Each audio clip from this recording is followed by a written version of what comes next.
안녕하세요. 강원도 수험생 여러분, 강원진학지원센터 교사 김경래입니다. 자, 오늘은 제2편 기출로 알아보는 면접 연세대학교 기회균형 전형에 대해서 살펴보도록 하겠습니다.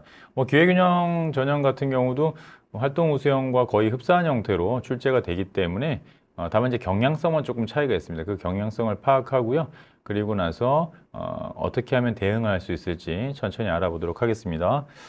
자, 넘겨보시면요. 어떻게 할까요? 자, 오늘 하나, 둘, 셋 한번 알아보겠습니다. 첫 번째는 먼저 면접평가 유형에 대해서 좀 알아보려고요.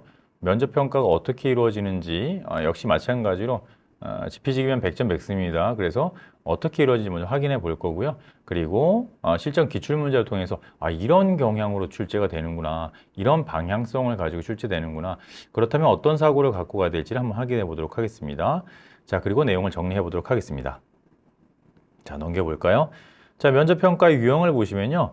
다음과 같습니다. 면접평가 유형은 역시나 연세대학교는 현장 녹화 면접이죠. 그러니까 충분한 연습을 할 수 있고 긴장을 굳이 가져갈 필요는 없다는 거예요. 다만 카메라 앞에 서야 되기 때문에 연습이 역시나 되셔야 됩니다. 익숙하게 자신의 생각을 표현하고 이것이 화면에 어떻게 비춰지는지를 반드시 보셔야겠죠. 자, 왜냐하면 두 번째를 보시면 됩니다. 자, 면접평가 방법을 보시면 면접 당일 지원자가 현장에서 녹화한 영상을 복수의 평가위원이 평가한다고 되어 있습니다. 복수의 평가위원. 그러니까 자, 앞에 나온 대로 답변 준비하는데 한 8분 정도 드릴 거고요. 그걸 자기네 생각 쭉 정리한 다음에 실제로 면접을 5분 동안 진행하는데 그 면접 시간 동안 그것이 녹화되어서 그 화면이 넘어가는 거잖아요. 그러니까 우리가 앞서 얘기했던 것처럼 학교에서 반드시 확인해 보시고 그냥 찍는 거에 국한되지 마시고요. 그걸 다운받으셔서 반드시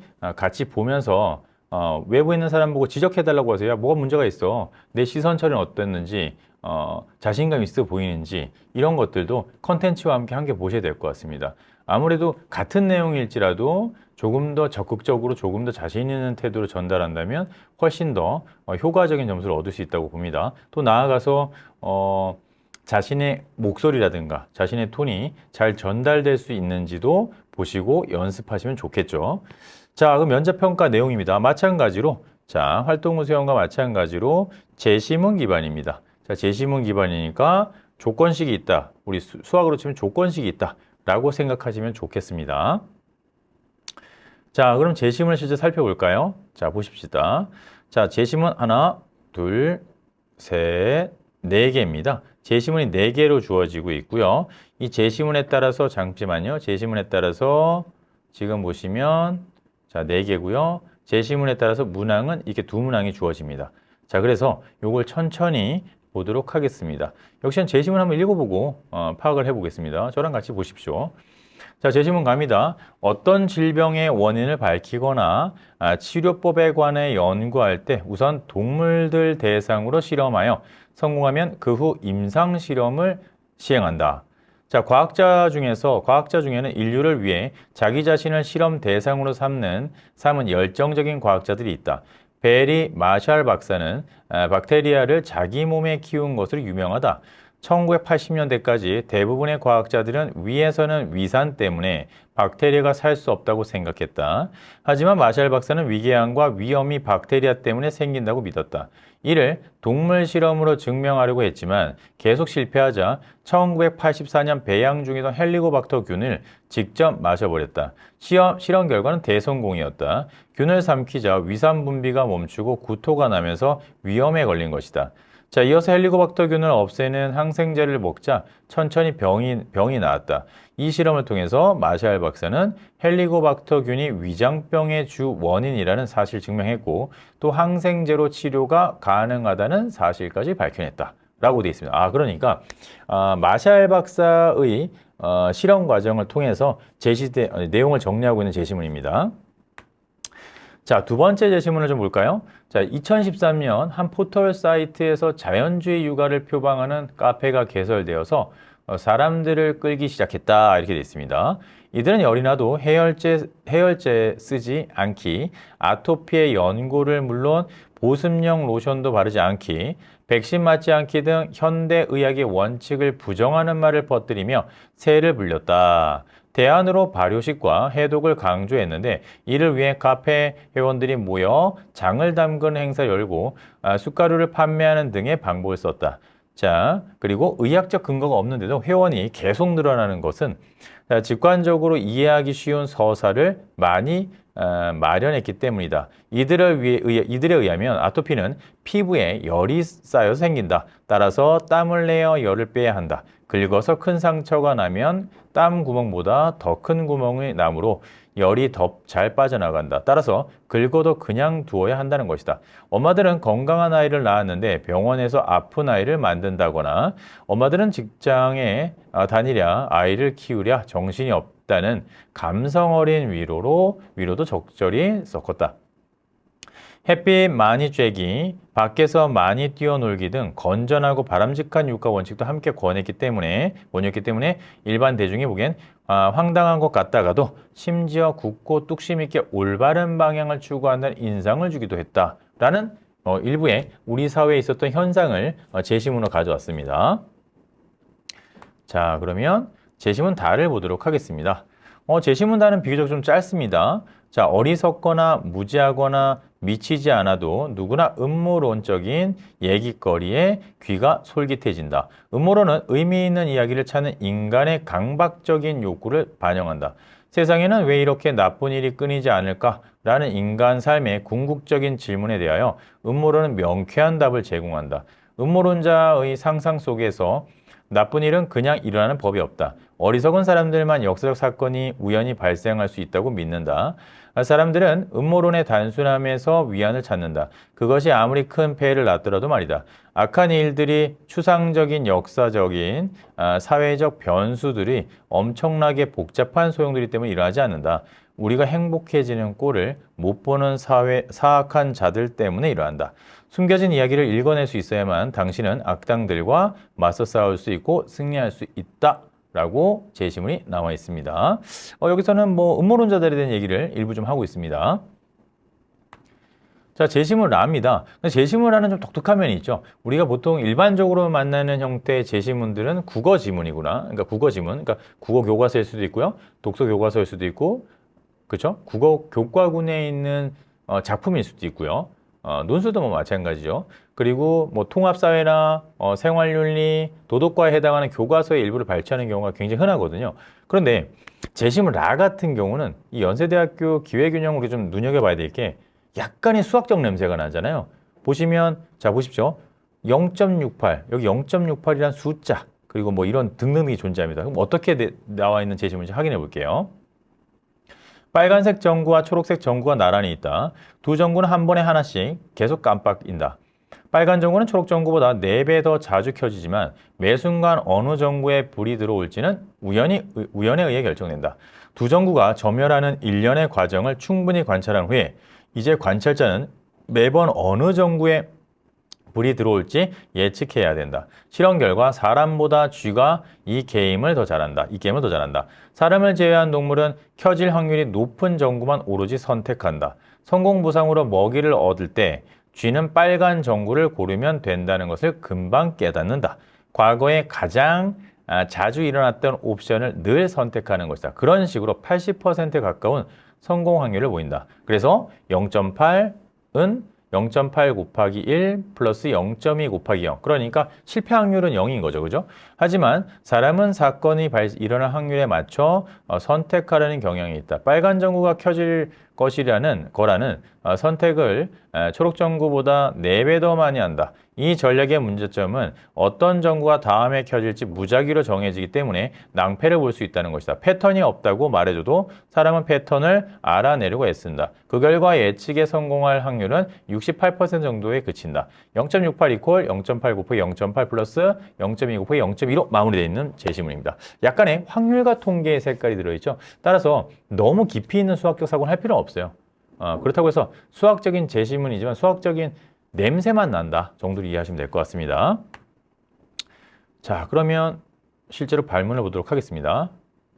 자, 발문입니다. 자, 문제 확인해 보겠습니다. 1번. 세상을 바라보는 관점에서 재심은 가나 다를 비교하여 설명하죠. 야, 이 연세대학교는 특징이 있죠. 우리가 이번에 제안하고자 하는 조건을 딱 주고 나서 각각 항상 비교하게 합니다. 활동우수형의 냄새가 나죠. 활동우수형에. 그러니까 대동소이하다. 이렇게 보셔도 좋을 것 같고요. 재심은 입니다. 재심은 라에서 사람이 동물과 다른 전략을 쓰는 이유를 자, 전제한 거예요, 이미. 라에서 사람과 동물은 달라 라고 전제해 놓고 나서 그 이유를 다의 내용과 관련해서 설명. 그러니까 다에서 그 이유를 찾아봐라. 이렇게 이해하시면 되겠죠. 다에서 왜 그런지 이유를 찾아봐라. 이렇게 이해하셔도 좋을 것 같아요. 자, 그래서 그걸 알기 위해서 각각의 본문을 다시 한번 재심을 정리해 보도록 하겠습니다. 자, 재심은 갑니다. 아까 읽었던 사항인데요. 아까 읽었던 사항들에서 중요하다고 생각하는 문장들에다가 표시를 한번 해봤어요. 자, 어떤 것이 있냐면, 자, 어떤 질병들을 쫙 하고 나서요. 자, 보시면 앞에 나온 겁니다. 자, 쭉 먼저 선두로 나온 녀석들입니다. 자, 과학자 중에 인류를 위해 자기 자신을 실험 대상으로 삼는 경우도 있었다. 그리고 자기 몸에다가 키운 거 유명했다. 자, 그런데 이건 요소고요. 여기가 중요하죠. 80년대, 잠시만요. 색깔 좀 바꾸면서 가겠습니다.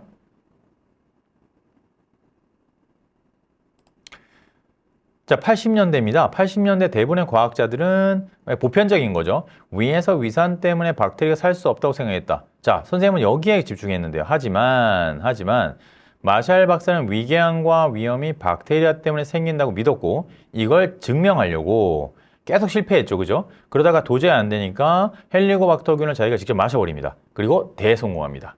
그렇죠? 대성공합니다. 그리고 위산범의 훔치다 구토가 나면서 나았고요. 그러면서 이 실험을 통해 마샬 박사는 헬리코박터균이 위장병의 주 원인이란 사실을 증명했고 항생제 치료가 가능한 사실까지 이뤄냈죠. 그러니까 과학적 사실을 결국 도출했다. 이런 결과를 볼 수 있습니다. 중요한 사항들을 정리해봤고요. 재심은 나도 마찬가지로 한번 정리해 보시죠. 자, 1번 사회 현상적인 요소를 갖다 놨는데 이거는 이런 재심문 같은 경우는 다 체크해서 본문에서 이해하기는 어렵습니다. 무엇을 얘기하는지를 파악해 봐야 되겠죠. 2014년 한 포털 사이트에서 자연주의 육아를 표방하는 카페 개설했다. 그러니까 저는 요거는 중요하다고 생각하는데요. 출제자가 강조점을 줬잖아요. 그러면 이게 분명히 중요한 요소다라고 보는 거죠. 자, 개설되었었다. 그리고 나서 여기 나왔던 열이 나서 이거 다 현상이잖아요. 별로 중요하지 않다 저는 보고요. 여기요, 요렇게. 그쵸? 별로 중요한 건 아니죠. 아주 소소한 요소가 되는 거죠. 다만 의학적 근거가 없는데도 회원이 계속 늘어나는 것은 직관적으로 이해하기 쉬운 서사를 많이 마련했기 때문이다 라고 생각합니다. 그러니까 결론 내고 있는 거죠. 이렇게 유행한 건 굉장히 많은 자연주의 육아가 유행했고 카페가 많이 형성되었는데 이것들 자체가 계속해서 늘어나는 건 요것 때문이다. 직관적으로 너무 이해하기 쉬웠기 때문이다. 서사가 있기 때문이다. 라는 이유점을 갖고 왔잖아요. 그리고 나서 보시면 그 직관적으로 이해하기 쉬운 서사를 여기서 이렇게 다 설명하고 있습니다. 보실까요? 셜라 보시면 피부에서 열이 많이 난다. 그리고 땀을 열어야 된다. 구체화된 설명들이 나오고 있잖아요. 그리고 나서 엄마들은 건강한 아이를 낳은 대로 병원에서 아프려 만든 거다. 엄마들은 직장을 다니랴, 아이들을 키우랴, 정신이 없다라는 감성 어린 위로. 그렇군요. 그러니까 직관적인 이해와 관련된 게 여기까지군요. 여기까지. 여기서 구체화시킨 거고요. 그 다음에 감성 어린 얘기를 이렇게 하고 있는 거네요. 그럼 두 가지 요소로 본 거죠. 저는 하나는 직관적인 이해하기 쉬운 서사, 그리고 감성 어린 위로에 대한 얘기 됐습니다. 자, 햇빛 많이 쬐기, 밖에서 많이 뛰어놀기 등 건전하고 바람직한 육아 원칙도 함께 권유했기 때문에 일반 대중이 보기에는 황당한 것 같기도 하고 이렇게 연기를 하고 있습니다. 그러나 중요한 건 자연주의 육아가 유행했고 그래서 그것은 이유는 이렇고 그것이 이유 두 번째는 이렇다 정도로 정리할 수 있겠죠. 자, 그럼 실제로 이제 재심은 다도 한번 분석해 보겠습니다. 자, 어리석게도 무지하거나 미치지 않아도 누구나 음모론적 거리에 귀가 속이 트진다. 음모론은 의미 있는. 그렇군요. 음모론. 연결되어 있네요. 의미 있는 이야기를 찾는 인간의 강박적인 욕구를 반영한다라고 되어 있습니다. 강박적 욕구요. 자, 왜 이렇게 나쁜 일이 끊이지 않을까? 인간의 궁극적인 질문에 대하여 음모론은 명쾌한 답을 제공한다. 아, 그렇군요. 음모론의 성격이네요. 음모론 자체는 무엇인가에 대한 의문점을 정말 간단하게, 명쾌하게 대답한다는 얘기죠. 자, 그래서 또 다른 방법이에요. 명쾌한 답이라는 건 여기 연결해 볼까요? 단순하다라는 거죠. 단순하다는 거죠. 그러니까 궁금증을 금방 풀어줄 수 있다는 장점이 있다는 걸 제시하고 있습니다. 자, 그러면 자, 이렇게 정리하고요. 1번 문항을 보도록 하겠습니다. 세상을 바라보는 관점이 있어. 자, 아까 말한 대로 제한 조건이고 세상을 바라보는 관점. 가와 나와 나를 비교해 설명하죠. 자, 이렇게 되면 우리는 이걸 한 번에 설명할 필요가 없습니다. 가는 이렇고요. 나는 이렇고요. 다는 이렇고요를 설명하고 나서 공통점인 녀석은 묶어주고 반대가 된 녀석 왜 반대인지 설명하면 정말 좋은 답안지가 되는 거죠. 자, 그럼 볼게요. 각 제시문을 정리하십시오. 먼저 제시문과는 자, 선생님은 아까 얘기한 접속어에 집중했습니다. 보시면 하지만을 기준으로 마샬 박사는 그간의 통념, 그러니까 1980년대 과학자들이죠. 통념과는 다르게 자신의 생각을 실험을 통해서 증명을 했습니다. 자, 이는 두 가지 요소가 개입된다고 볼 수 있는데요. 자, 어떻게 될 수 있나요? 자, 저는 두 가지에다가 집중했던 거죠. 그러니까 사회적 통념을 거부했다. 라는 것을 일단 의미를 뒀어요. 그러니까 보편적 사고를 벗어난 행위를 한 거잖아요. 그래서 사회적 통념을 거부했다라는 거 하나랑 다른 하나는 남들과 다르게 실험을 통해서 증명했다는 거죠. 완벽하게. 그래서 이것 자체의 사고관은 결국 세상을 바라보는 관점과 연결시키면 과학적 사고라고 보는 거죠. 과학적 사고. 즉 귀납적 사고에 의한 과학적 사고가 되는 거죠. 모든 걸 자, 원인과 결과 형태로 가되 증명해내는 그것이 제시문 가의 특성인 거고요. 제시문 나 같은 경우는 의학적 사실을 사실 기반하지 않았음에도 많은 반응을 얻었던 사회적 사건. 아까 나왔죠. 자연주의 카페. 거기에 대한 거고요. 그런데 그렇게 될 수 있었던, 그게 유행할 수 있었던 건 우리가 본문에서 내용을 정리하면 직관적이라는 점. 직관적이라는 건 보자마자 캐치가 가능하다는 거죠. 그리고 감성이 좀 들어갔다. 그죠? 약간의 위로가 되었다라는 두 가지 요소를 접근했습니다. 그러면 이걸 정리하면요. 결국 직관과 감성이라는 용어를 세상을 바라보는 관점과 관련지어야 되죠. 관련시켜야 되겠죠. 자, 제시문 다입니다. 여기서는 가장 중요한 키워드는 음모론이었죠. 음모죠. 모두 음모다. 그럼 음모는 뭐냐? 세상의 다양한 사건도 결국 명쾌한 설명을 찾고자 하는 거죠. 그러니까 사람들은 계속 의문을 제기합니다. 이거 뭐지? 막 걔네가 그랬대. 라는 음모가 있다는 거죠. 그러면 사람들은 믿게끔 된다는 거죠. 왜? 이해하기 쉬우니까. 명쾌한 설명을 찾고자 하고 모든 일에서 이유를 찾고자 한다는 거죠. 그래서 요것 자체는 결과적인 건 눈에 띄는 무엇인가예요. 눈에 띄는 무엇인가. 따라서 쌤은 생각한 게 이 나와 다는 연결고리가 있지 않을까라는 생각을 했습니다. 따라서 나와 다는 결국 직관적 사고와 유사점이 있다. 직관적 사고, 즉 간단 명료한 무엇인가 찾아내는 특징이 있다는 거죠. 자, 그래서 결론을 내렸습니다. 세상을 보는 관점에서 가 한 팀, 나 다 한 팀 이렇게 분류될 수 있다고 저는 봤어요. 그래서 가는 과학적 사고에 기인한 증명되는 사실만 믿는 것이라면 나와 다는 직관적 사고를 세상을 바라본다. 그러니까 너무 깊이 있게 증명한 게 아니라 탁 캐치해서 본다는 얘기죠. 그런 차이가 있다라고 제시할 수만 있다면 훨씬 더 좋은 답변이 될 수 있다고 봅니다. 그래서 이런 과정이 일어나야 돼요. 그러면 이 과정을 사실상 8분 내에 다 조직해야 되니까 읽으면서 발문을 먼저 확인하고 내용을 보면서 이것이 무엇을 의미하는지 반드시 확인하는 과정이 필요하겠죠. 자, 그것이 필요하다 보셔야 될 것 같습니다. 자, 이제 제시문 라를 분석해 보도록 할게요. 자, 왜 이렇게 하고 있냐면요, 수업을. 자, 앞에 가서 보시면 자, 이렇게 돼 있습니다. 자, 1번 문항을 보시면 우리에게 필요한 발문이 우리에게 주어진 이 발문 자체, 우리에게 필요한 제시문이 가나다로 되어 있고요.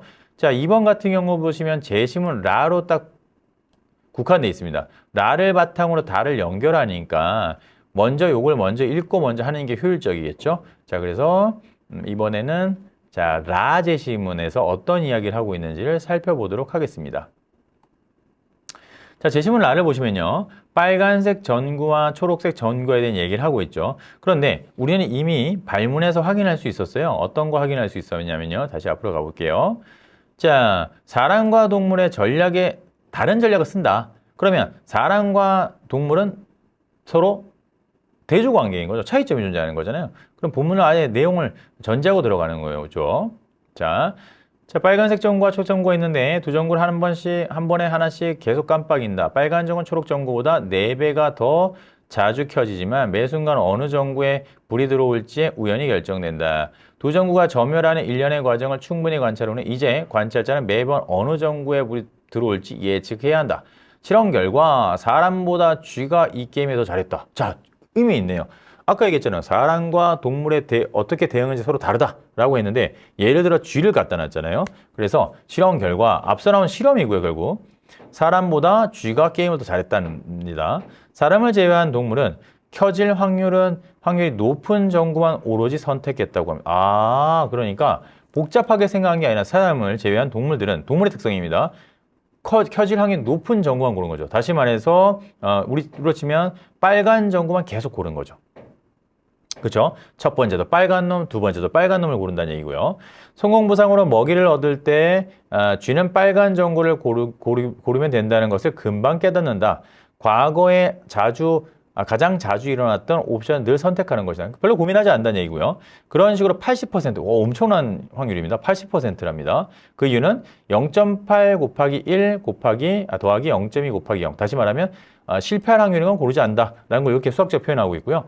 하지만 사람은 사건이 일어날 확률에 맞춰서 선택하는 경우에 있다. 사람의 특성이네요. 그럼 역시나 이 접속어, 즉 접속어가 가진 의미를 봐야죠. 이것과 이것이 이렇게 대조적으로 설명이 되어 있으니까 이걸 기점으로 해서 나누면 되겠다라는 생각을 했습니다. 하지만 사람은 사건이 일어날 확률에 맞춰서 선택하라는 경향이 있다. 아, 일어날 확률을 고려한다는 얘기죠. 빨간 전구가 켜질 거라는 선택을 초록 전구가 4배 더 많이 한다. 4배 더 많이 한다는 거죠. 이 전략의 문제점은 어떤 전구가 다음에 켜질지 무작위로 정해지기 때문에 낭패를 볼 수 있다는 것이다. 아, 문제점을 얘기하네요. 그럼 두 번째가 뭘 나올지 몰라요. 그럼에도 불구하고 우리 예측하고 있다는 얘기가 되는 거고요. 자, 패턴이 없다고 말해줘도 자, 패턴이 있다고 패턴을 어떻게든 찾으려는 게 사람의 특성입니다. 그래서 결과 예측에 성공할 확률은 68% 정도에 그친다고 되어 있습니다. 자, 이렇게 해서 그러면 두 개를 비교했을 때 사람이 어떤 패턴을 찾는 행위 때문에 확률적으로 더 낫다는 거죠. 그런 특성을 가져가는 거죠. 자, 그럼 발문 2번입니다. 자, 문제 2번. 제시문 라에서 사람이 동물과 다른 전략을 쓰는 이유를 제시문 다를 근거로 찾으라는 겁니다. 그럼 다를 다시 한번 볼까요? 다가 무슨 내용이었는지. 자, 다에서 보면 음모론 얘기였군요. 음모론 얘기는 인간이 궁금해하는 것을 명쾌한 답을 통해서 제공하기 때문에 음모론 인기 있다라는 측면이었네요. 자, 제시문 정리합니다. 자, 문제 힌트. 라에서 사람과 동물이 각각 다른 전략을 사용한다. 아까 언급한 거네요. 그죠? 따라서 이 각각 어떤 것이 키워드로 어떤 특성을 지니고 있는지는 워딩을 통해서 찾아보자는 얘기죠. 무엇인가요? 강박, 패턴, 규칙. 누굴까요? 사람이죠. 사람은 강박도 있고 패턴도 있고 규칙을 찾는다는 특성이 있습니다. 반면에 우연하고 복잡한 소용돌이. 본문에 있는 어휘 제가 그대로 갖고 온 겁니다. 우연성, 복잡한 소용돌이 등을 따지는 사람이 있습니다. 바로 동물인 거죠. 이 두 가지로 아주 대별되는 거죠. 그렇죠? 그러니까 패턴, 규칙성과 우연이란 말로 명확히 대별되죠. 자, 따라서 이제 어떻게 연결지을지 생각해 봐야 되는데 제시문 다의 연결점은 무엇일까? 모든 일에 의미 있는 이야기를 찾는 인간의 강박 욕구입니다. 바로 이거 강박이죠. 강박. 그러면 제시문 다를 근거로 하면 모든 것을 강박으로 규칙성을 찾으려고 하는 인간의 한계점이 있다는 거죠. 인간의 특성을 보여주고 있는 거죠. 따라서 어떤 것에 대해서 서로 다른 전략을 쓰는 인간이 갖고 있는 기본적인 특성 중에 하나가 원인을 자꾸 찾으려고, 패턴을 자꾸 찾으려고 하는 거다. 이게 동물과는 다르다라고 생각되는 겁니다. 자, 그래서 그것에 대해서 여러분들이 조금 이해를 해보시면 좀 접근할 수 있을 겁니다. 자, 그런데 여기서 한 가지 제가 반드시 말씀드리고 싶은 게 있는데 이걸 공부하고 제가 또 어떻게 하면 여러분들과 생각을 공유할까 생각하면서 느꼈던 부분이 수학적 사고를 너무 동원하려고 하지 마세요. 이것도 이렇게 얘기하면 수학 요소를 막 찾아보고 하는데 여기 제시되어 있는 본문을 가지고 이해하는 겁니다. 그러니까 수학적 생각이 들어가는 건 맞습니다만 이걸 수학적으로 풀어서 해결하는 정도의 수준은 아니다. 따라서 여러분들이 준비함에 있어서 이렇구나. 특성을 대별하면 되겠구나. 특징을 잡아서 정리하면 되겠구나 정도를 이해해 보시면 충분히 제가 봤을 때는 접근할 수 있지 않을까라고 생각했습니다.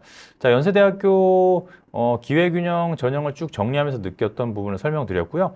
제시문을 요약하는 과정에 어느 대학을 지원하든 간에 반드시 필요하고요. 다만 조금 높아심에 말씀드린 8분이라는 제한된 시간에 하기에는 이게 쉽지 않습니다. 따라서 계략적으로 기출문제를 보면서 어떤 유형이 출제된다는 걸 가져가십시오. 그런데 지금 주어진 문제들을 보면 공통점과 차이점을 묻는 경우에 대부분입니다. 따라서 반드시 공통적인 제시문이 있고 차이가 있는 제시문이 있을 거라는 걸 예상하십시오. 그러면 충분히 찾을 수 있을 것이라고 생각합니다. 자, 그래서 그 사항을 종이에 적으면서 다시 한번 연습하시고 그리고 찍는 연습까지 촬영하는 연습까지 해보시고 모니터링 하는 것까지 해보시면 면접을 조금 더 수월하게 할 수 있을 것이라 봅니다. 자, 너무 힘겹게 달려왔네요. 자, 여기서 마무리하겠고요. 지금까지 연세대학교 기회균형 제시문 면접을 알아보았습니다. 자, 강원진학지원센터 교사 김경래였습니다. 감사합니다.